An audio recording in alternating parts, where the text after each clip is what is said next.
Still don't have an intro, but today's video is going to be what I believe the deepest video that I've made so far.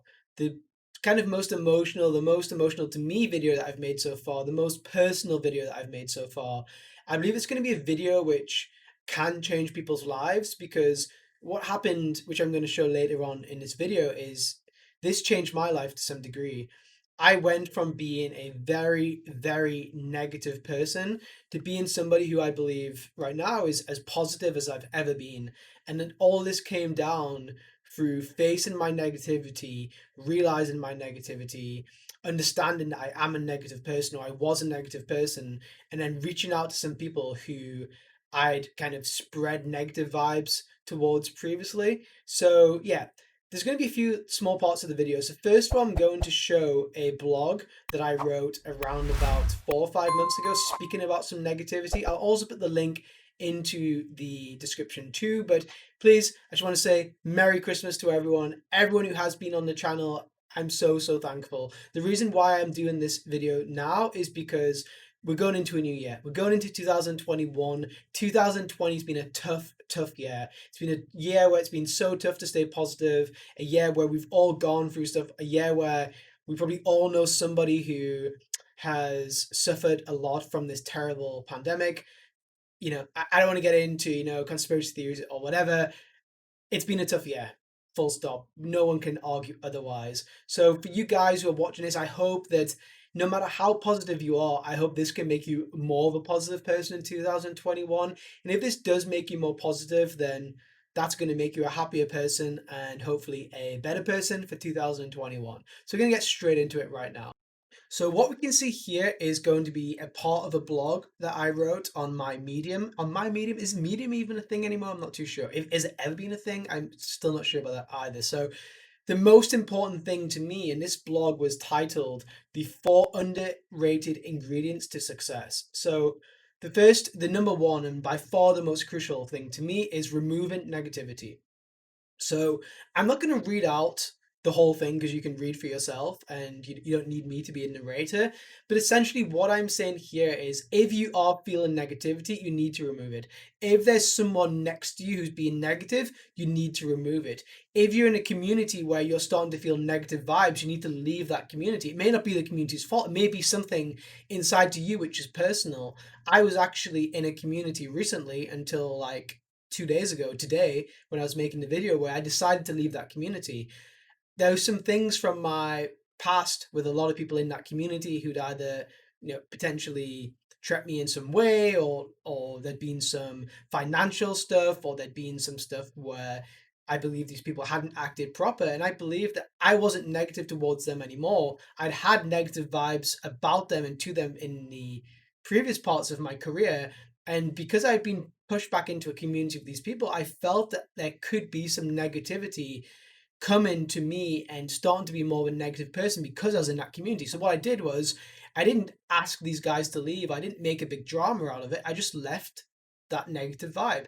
If I was in a football team where everyone on the team was all kind of moaning and groaning and saying the manager was this or saying the manager was that, I wouldn't just stay around anymore. In the past, I would moan as well. I would say, yeah, the manager doesn't know what he's talking about. I would send DMs, I would send WhatsApp messages. I would talk behind the manager's back when I was on the substitutes bench. That's not anymore. If I'm in a team like that, I would just leave the team. Removing the negativity is really, really crucial. So yeah, what we're going to go into next is more the kind of deeper part of the video. And yeah, I want to basically just show you this because I think it is important, but we're going to start to roll back to 2015 and where I was in my life in 2015. So, starting almost from the start of my poker career, one of the most important things for me was to be accepted. I always wanted to be accepted as a high level poker player. When I had a bankroll for, say, NL10, I felt bad that the NL 100 guys didn't respect me. I used to post on forums and I really wanted to do long messages. I wanted to like spend 2 hours looking at theory behind something so I could impress the people at NL 100. I always wanted people who were higher than me or even people who became like lower than me in this like food chain. I'm not like saying I'm high in the food chain or whatever, but like, if I did move to 100 nil, I wanted the 5 nil guys to look up to me and idolize me. This was always very important to me. The success of how much money I had never meant anything. Like money wasn't a big thing. The biggest driver for success to me was that other people thought that I was good at poker. Other people said I was a sicko. This is what was important to me. So as we got to 2014 and 2015, I became the number one poker player in the world on Pocket Fives. I was ranked number one, and I was ranked in the top 10 for all of these years. So the natural kind of progression when you get to number one in the world online is you want to go and play the live circuit. You want to go and play EPTs. You want to play WPTs. You want to go to WSOP. You want to be seen as on TV. You want to be recognized for all of this hard work you've done off the felt. So what I would do is I would go and I would play, and I played EPT after EPT after EPT after EPT, and I think I bricked the first 15 EPTs in a row. And people were starting to say things, or I'm not even sure if they were saying things. Maybe I started to make this up in my mind. Maybe this negativity was all a figment of my imagination. But I started to think that, wow, these guys are starting to talk about me. They're saying I can only do it online. They're saying I've just been lucky online. They're saying it's all luck. And maybe there's some imposter syndrome that I started to believe it. I was like, imposter syndrome is basically you feel like a fraud and that you aren't as good as everyone thinks you are. So I started to believe that I would be found out. Wow, I don't know the right c-bet size on king 5 6. I don't know the right turn sizing on ace 2 3 7, whatever it may be. I was like, wow, I'm not actually as good as these people believe. And the more live tournaments I play over and over and over again, these people are going to realize that I'm a fraud. I start to have this imposter syndrome. And because more and more tournaments went along, I had less and less success. What I started to do was rather focus on myself, rather study more, rather really start to get down to it, rather make a better version of myself. I started to look at the people above me and try to have negativity towards them, because if I'm here in the food chain and these guys are being negative towards me and I feel that pain, I feel that hurt, what I tried to do is I tried to put negativity on the people above me. So the people who were having success and the people who were richer than me and the people who were recognized as better players than me, what I would do is I would watch them play online, I'd watch them play live, and I would try to find mistakes in their strategy. If they see bet a board like Queen 10 6 for 60% sizing, I would go into Peer Solver and I would try to work out. I didn't even know myself. I would try to work out, did they do something wrong? And if they did do something wrong, I would then send to my friends, wow, did you see this guy do this? Did you see this guy do that? When in reality, I should be spending this time myself trying to make myself a better player, trying to make myself understand what the right bet size is on Queen 9 6 or Queen 5 3, whatever it is. I let this whole negativity take over my own progression as a poker player, my own progression as a person. And one day in Prague at 2 a.m., I realized I was watching these guys playing super high rollers or whatever it may be, and I realized I'm becoming a bad person. Not necessarily a bad person, I'm becoming an unhappy person. I'm becoming a very, very negative, bitter person here. And I needed to reach out to these people. So one night I wrote to three people, and these were the three people who were having the major success at the time. And these three people that I recognized as being so successful, and the people that I'd been trying to shit on for the last 1 year. And I said to them, I wrote them a message, and I wrote them a really honest message. And it's quite tough to do, but I'm going to send you them. I'm going to show you now the message which I sent one of these poker players, which is, it's tough for me to read back, but I'm going to show you right now. So again, I wanted to just remind you where I was in my life at this time. I'd had the best 2 years of my professional career by far. I've probably changed my net worth from like 30K to like 500 or more thousand in 2 years. I should be very happy, but I'm still finding reasons to be negative. Some of the reasons why I'm finding things to be negative is the people around me are being quite negative. People are feeding me negativity. And I'm just not too happy with myself. I've consumed my whole life to be a poker player, to be a successful poker player, that I've avoided balance in my life and allowed myself to get so caught up in trying to get better and better and better, and being obsessed and having this rage to master, that I'm not taking this a second to say, okay, this is actually okay. I've done well to get to this point as being success.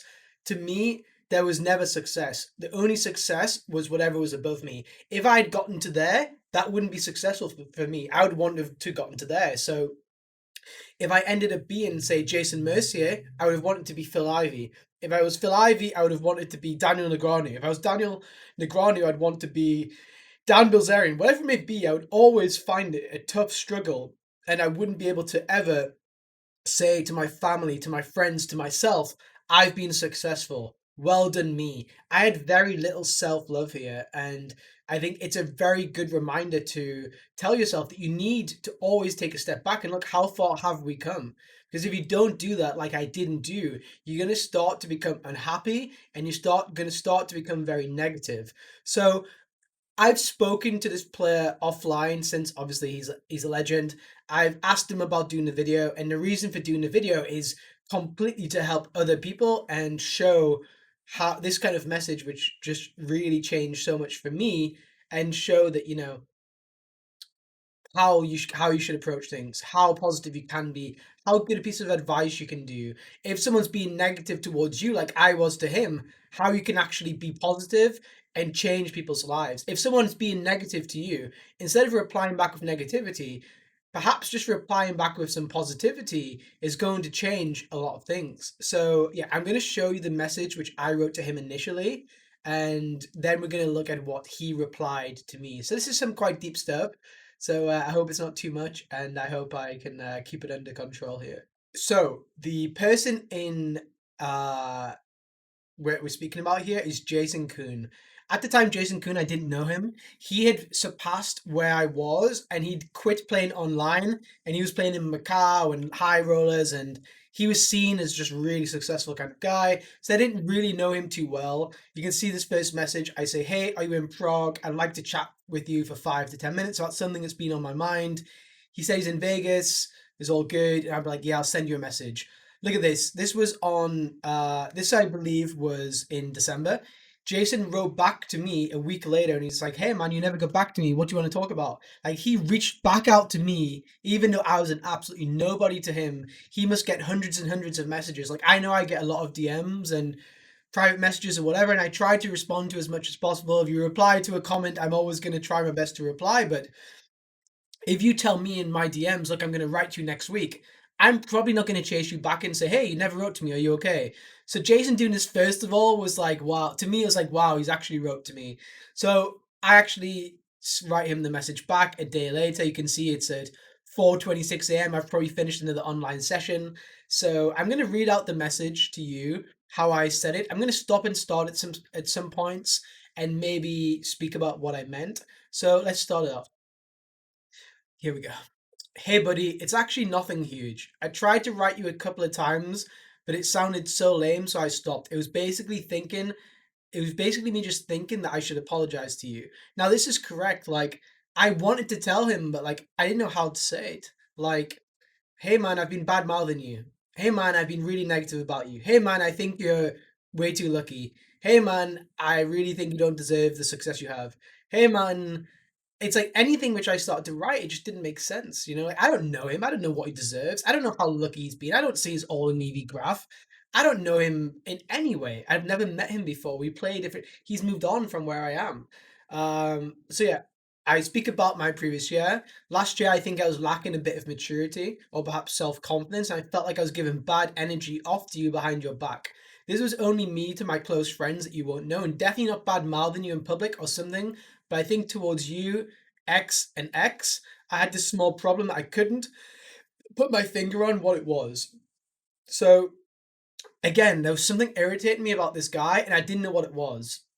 And I realized what it was, and all the people who I had problems with were just the people who were at the next level to where I wanted to get to. So they'd been where I was, we'd risen up, and now they were there, and I was still here, and I wasn't able to get to their level. And it took me maybe 6 to 8 months of realizing, why don't I like these guys? What is it about these guys that's irritating me? And then I realized what it was that they were just more successful. They were where I wanted to get to. I speak here that I think it's very possible that it's because of jealousy. I went through some mild depression when playing high stakes live tournaments. Now, I don't know what depression is. I haven't done like psychology at university. I don't know like the medical terms of depression. I know that I felt sad. I know that I felt like I was depressed. I felt like they said a huge thing on my back, but yeah, it felt very There was a strong feeling coming over me which gave me sadness. I thought it was depression. I don't like to use the word depressed because I don't know what depression is. Online, I've always been known to be amongst the best in whatever format I've played. This came from me playing kind of cash games. I was a coach on PokerStrategy.com. We had 9 million members, and I was one of the lead coaches. I got a lot of recognition. I didn't do the coaching for the money. I wasn't like, okay, I'm going to do this for $500 an hour hourly. I did this so that people recognize me as a good player. I start to realize now, looking back, this was the reason why I did coaching, why I had a blog. I had a blog with over 6 million views. I didn't do this for self exposure. I did this so that people would think I was good. I could brag. I could send hands where I bluffed people. I could send hands where I hero catched against people, whatever it may be. Now I have a YouTube channel. um, when I played live tournaments, especially high rollers, I was really craving for that big score that wouldn't prove to myself how good I was, but to everybody else. I found it incredibly hard to have the image of the online guy who can't adjust to live poker. This is again what I spoke about previously, but I don't know if that's exactly what people thought. I heard people saying some stuff. I was making this imaginary negativity towards me. This I was so negative. I imagined other people to be negative towards me. Um, I found it very hard to have that image, and really, I was just running quite bad, and I think that was the root of the problem. This is true, like if you play 15 EPTs and you don't cash any of them, it's like it's normal variance. I can play 50 sessions, 50 tournaments on a Sunday and cash zero. Like this is more than possible. I think I saw the three of you having great success, and then when playing against you guys online, whenever I saw you do something even remotely questionable, I'd like, oh my god, that's so bad kind of attitude, rather than realizing you're all super smart, you're great at poker, you've studied poker with better players than me, and I should try to realize why you took that different line to how I would, and how can I learn from your line. So instead of seeing someone doing something and me being positive, like, okay, Jason is playing this line, there must be a reason why he's doing it. He's not just randomly clicking buttons. Instead of going into Pio and trying to study this, what I would do is I'd put his line in. I would say, okay, this is not a thing. And I fucking hate that line. This is not a thing. It's a horrible line. It's a very negative line that is very common in our workplace, unfortunately. But I would say, this is not a thing. I would send it to my friends, say, Jason did this thing and it's not a thing. And it's bullshit. And this is how I approached the spot. And I said, even if I eventually did disagree with the line, perhaps you do something great, next level in general to exploiting the peer pool. Anyway, it was just a few occasions because obviously we haven't played much, but I think I was definitely bad mouthing you to people. Did you guys see how big Jason Kuhn is? But he's a big guy. When I was writing this message, I was like, oh my god, I'm gonna get elbow dropped here. I'm gonna get rock bottomed here. But yeah, I told him I was bad mouthing him behind his back to people, like, and again, not to the public, not on Twitter, but to my friends. And I think, I don't know if I believe in energy or whatever, but if there was a way of submitting bad energy, I was submitting bad energy here.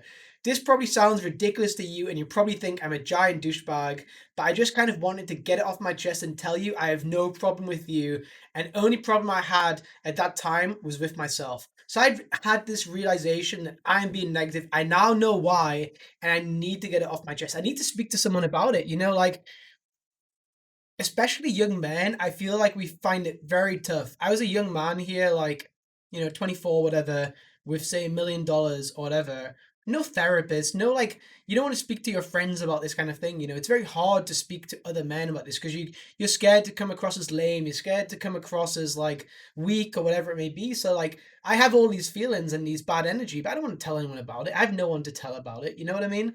So I felt like getting this off my chest was like, wow, this is a huge breath of fresh air. Then 2 days later, or the same day, less than 12 hours later, he's in America, probably just woken up. I get the Hey Patrick message, and I'm scared to open the message. And for months and months, I couldn't open this message. I was just scared of what it said. When you send a message, you send it, then you like close the app. I had this kind of feeling, and I had so much anxiety that I didn't want to read this message. A few months later, I started to feel more negativity. I still wasn't having the success that I wanted to have. And I went to read this message. And when I read this message, it changed a lot. So I'm going to read this message out. And yeah, I think it's a beautiful, beautiful message. So I'm going to go through it. Hey, Patrick, this is a very self aware and thoughtful message. I understand what you're went through, and I think it's something extremely common for competitive people like us to feel. Even to this day, I must remind myself to always have gratitude and not be consumed with the feelings you are talking about. So straight away, I was like, wow, he feels the same. I don't know that other people feel the same. I've always been scared to talk about it. Yesterday, I busted the 100K PCA. I smile to everyone, I shake hands with some folks and say, good game, nice playing with all of you. As I walk back to my room, my brain and overwhelming emotions remind me of every tourney I've ever had massive equity in and the times I was unlucky to bust. By the time I get to my room and close the door, take a deep, deep breath, and tears start to well in my eyes. The moment is followed by thinking of who is on heaters and they have so much money, fame, admiration that I wish I had and deserve. Now, me reading this, I'm like, wow, this is exactly the feelings that I felt. And if I feel it, and Jason feels it, and he is a baller and so successful and so happy, etc., etc., means everyone else is going to be feeling it too. So why haven't I reached out to other people? I've gone 2 years of being negative instead of reaching out to other people. So seeing Jason, like, when you see the people who are the next level above you, you don't imagine that they can be sad. You don't imagine that they can be depressed. You don't imagine that they can have the same feelings that you have because you feel guilty about your feelings. You have imposter syndrome about your feelings. And yeah, like I didn't believe that other people could be having as bad of feelings as what I felt. I didn't believe other people could be feeling as negative as how I felt. Didn't believe this could be a thing. So when I read starting to read this was like a huge, huge thing to me. Um, so yeah, it goes on. Where do we draw the line and what we deserve? I'm a poor kid raised by a single mother whose dad went to jail for domestic abuse. Again, I would never share these kind of pieces of information which are so sensitive. Jason has obviously spoken about this in depth in all the podcasts on Poker Go and interviews with people like Lee Davey and other people. And as well, I also reached out to him before this and got his acceptance to do this. But I just want, if someone's reading this for the first time, please don't think I'm just reading out this private message and saying these things which someone would never want someone to read. Jason is amazingly outgoing and amazingly open with his life, and I believe other people have been helped through hearing the stuff that he's been gone through and finding the similarities. So, where do we find the line at what we deserve? I'm a poor kid raised by a single mother whose dad went to jail for domestic abuse. I was raised on welfare, was constantly in fistfights, even arrested when I was 17 in a high speed pursuit. I was homeless at one point. I've certainly been a favorite to die on at least a few occasions. I'm most likely of average intelligence. So this is Jason kind of accepting himself of where he's come from and giving him the reason to be negative. Like, this is the reason where if you are feeling bad about yourself, saying, oh, I had this was a negative for me, this was a negative for me, this was a negative for me, I'm unlucky because of this. This guy didn't have to deal with this. This girl didn't have to deal with that, etc. This is so easy for him to always fall back on for it. So for him to actually be positive and have so much stuff, I was reading this like, I didn't have that. I didn't have that. I came from the most normal background with the most the parents who gave up their jobs to kind of give me everything that I wanted and no trouble, food, shelter, everything. Like I was very, very fortunate growing up. Like I came from a very, very fortunate background. So to read this from Jason and for me to even think that how could I have been negative when this guy has all of this stuff? Like I've no right to be negative. And looking back now, that's not true. Like everyone has a right to be negative. Everyone has a right to be unhappy. Everyone will be unhappy in their life. Like celebrities who are multi millionaires who have been at the very, very, very top of their career, they've committed suicide through depression and unhappiness. People, like Robin Williams or other very famous cases. It happens very often. So first of all, I read this and I realized I thought to myself, I had guilt. I had negativity reading this again because I was like, I don't deserve to be unhappy. And then when you read it again and again, you start to realize like you do have a right to be unhappy. You do have a right to be depressed, but you also have a right to speak about it, and you need people to speak about it with you. So Jason continues, I get to play a brain game I get to play a brain game and somehow I've done pretty well at it. If it wasn't for the pure fortune of me finding other people that were brighter than me and having them be extremely generous to coach me, there's no shot I could have done any of this. I'm not necessarily sure if I actually do deserve more than what I've received. Now, reading this, straight away to me, it resonated again. The reason why I had success in poker wasn't all down to me. That's bullshit. It was down to people like European, Elmricks. I'm from Sweden. People that I'd surrounded myself with who fed me their strategy, who fed me their thoughts, who give me critical feedback to myself. If they thought I played a hand bad, they told me. If they thought my thought process was lacking in logic, they told me. The reason why I had these 2 or 3 years of extreme growth in terms of net worth and in terms of success and in terms of on the table success was because of my friends. So I'm very, very lucky to have these friends. I know people who didn't have anyone around them. They were completely by themselves, or even worse, their friends were very, very negative too, dragging them down even further. So Jason continues, from childhood, we are all thrown into this machine. We start playing sports and get a taste of winning and losing. By the time we can walk, we can distinguish which one is better. Our world wants us to win and take and take and take. Those who take are the most admirers. Those who lose are failures. I'm not so sure how much of this is innate and how much is driven into us by society. I think we need to step out of what our parents, siblings, friends, peers view as success and design a life specifically tailored to what will offer you fulfillment and long term happiness. I'm still by no means a master of this, but small steps are beginning to pull some of those nasty feelings out of me. Reading this was one of like the biggest aha moments I had, reading exactly how he said and how society has maybe made us feel like this, and remembering back from childhood and remembering back from university and remembering back from school and remembering back from the first job I had and remembering back from the second job I had, and always wanting to be accepted, getting grades, getting, like parents' evenings, whatever it may be. I would get it was always about having to be accepted by other people. My success was if someone graded me an A, a B, or C. And this A was based on what everyone else's success was too. It wasn't an A based on my ability. Let's say in science. Let's say in science, the very, very best grade I could get was a D. And let's say I got a D. Then I reached my max potential, but because the person marking the paper graded me a D, I'm deemed as a failure because I didn't get an A, I didn't get a B, I didn't get a C. All of the people around me, when they open up their results in front of their parents, they're all getting A's, B's, and C's, whatever. But if I get a D in science, I'm shameful of this. I don't want to share this. And now I start being negative about my friends who are getting B's and A's and C's, but we're just different people on different paths. I would outscore them in say PE or in maths or in English, whatever it may be. But it's all everyone is grading each other, and is all of this kind of society grading us, always grading us. Like when you go to get a job, often your friends will be like, oh, how much do you get paid a year? Oh, he only gets 25K, he only gets 15K, he only gets 50K, whatever social circle you're in. It's always like judged about other people rather than judge on yourself. Oh wow, he gets 25K a year.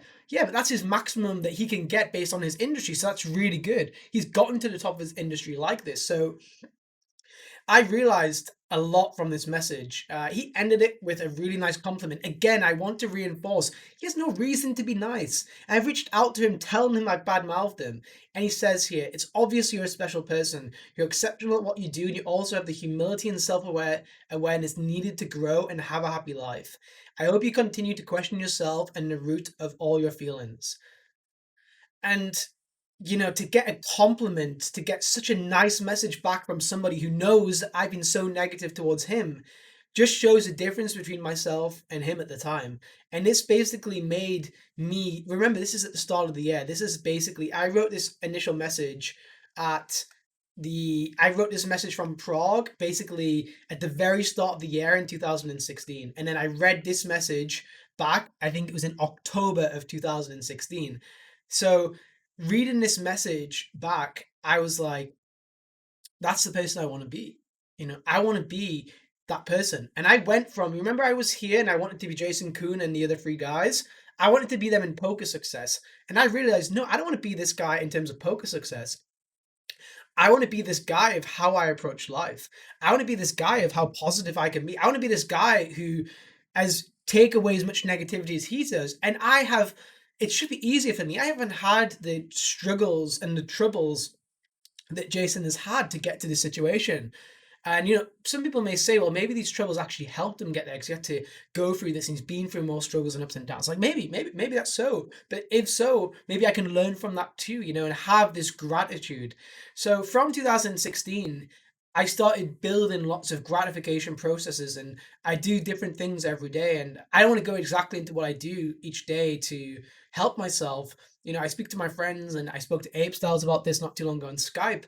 Um, but yeah, I think it's important to have gratitude. It's important to have self love. I mean, fuck it. I will say what I do. I will say what I do because I think it helps me. And if it helps someone else, then sure.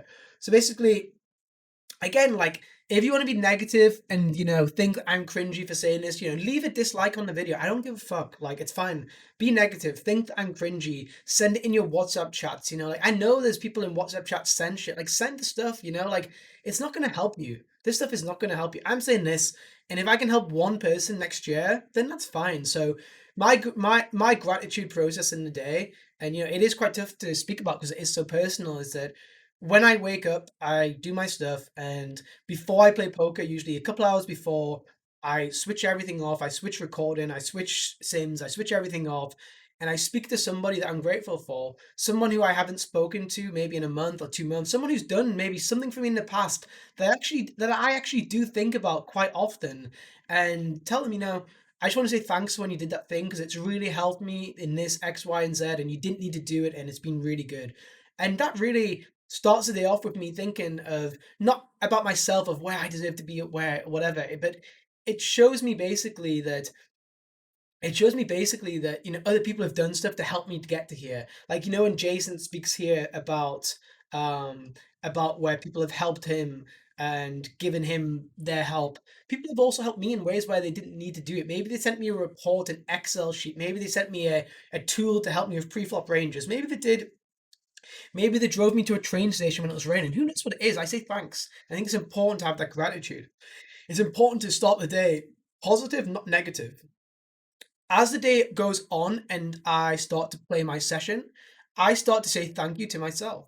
And as cringy as that sounds, and send this to your WhatsApp chat, send it to whatever, I say thank you to myself because I have put in a lot of work in. I've worked 10 hours a day almost every day for 10 years. And I say thanks to myself for getting to this situation where I can do what I love every day, happy, smile, and play a game that I truly, truly love. And if I didn't work hard and if I didn't put the time in, I wouldn't be here. So I say thank you to myself. As the session goes on, around about 11, 12 o'clock, 1 a.m., whatever it may be, I say thank you. I remind myself of the luck I needed to get to this point. So usually, the session will be going quite bad. I'll be unlucky, some bad all-ins. And I would just remind myself, hey, don't you feel bad for yourself because earlier on in your career, you wouldn't just flip on this final table. In here, you ran way above EV. You didn't have a losing month for 11 months. All this kind of stuff. To get to where I am now, I needed to have a lot of luck. So basically, the way that I remind myself throughout the day is essentially I I start with thanking other people and showing gratitude and starting from a positive and thinking positively about other people rather than negatively about other people. If I wake up and look at social media and someone is saying some bullshit and I'm like, this guy, fuck this guy, why is he doing this? I'm starting the day starting to be negative about other people. As it goes on and I start my session, I say thanks to myself. Like when I'm there, I want to really enjoy the session. When you play poker, sometimes you don't enjoy the session. Like you don't enjoy it feels like a grind. It feels like you're working. It doesn't feel like the hobby or the thing you're supposed to love. So you remind yourself and you thank yourself of all this hard work. We've worked hard to get to this point. We have to enjoy it. We have to really love the moment we're in. And then at the end of the session, when things are going bad, whatever, and it's very easy to go to bed negative. Oh my god, I ran so bad today. I remind myself of how lucky of a son of a bitch I am. How lucky that I was to win all of this stuff. And that's my process throughout the day. It's not long, it's not too complicated. I thank other people, I thank myself, and then I thank the luck. I don't believe in God or energy or whatever, but I thank whatever is giving me the luck to let me get here. And yeah, like I said, Jason is my biggest inspiration probably in poker, and it's not because he's an amazing poker player. He is one of the absolute goats. It's not about that, and it's not a surprise also that he's managed to get to that level whilst being the person he is. It's the fact that he's such an amazing person. And yeah, I want to just say once again, thank you so much to Jason for replying to this message where he never needed to, for reaching back out to me. He didn't have to reach back out to me here. He said, "Oh, is everything okay?" Blah blah blah. I said I'll send him a message. I didn't send him the message. I bottled it, and he reached back out to me. If he didn't reach back out to me here, I think I would be in a completely different state of mind. I genuinely feel great, and I'm happy that I can say that I feel great. But I'm also feel I'm very lucky that I can say this. So I'm gonna end the video now, and I really want you to just go into next year and just try to wipe out that negativity. If people next to you are being negative, just tell them, please, I don't want to hear it. Don't give me that negativity. If you're being negative to your girlfriend, to your brother, to your parents, to whoever, don't do it. Because if you're negative to them, they're likely to be negative to somebody else. It's all going to go around in full circle, and you're just making other people unhappy. So yeah, I'm going to end this now. It's been a totally different video. Probably no one watches it. Probably nobody likes it. If you want to speak about whatever in the comments, let me know. Hopefully this has helped one person. If it's helped one person, I would way rather that than have 20,000 views on a strategy video, because helping people, emotionally or psychologically is something which I'm not necessarily educated to do, but speaking through experience here, I believe can help some people. So I'm going to end this now, and thank you.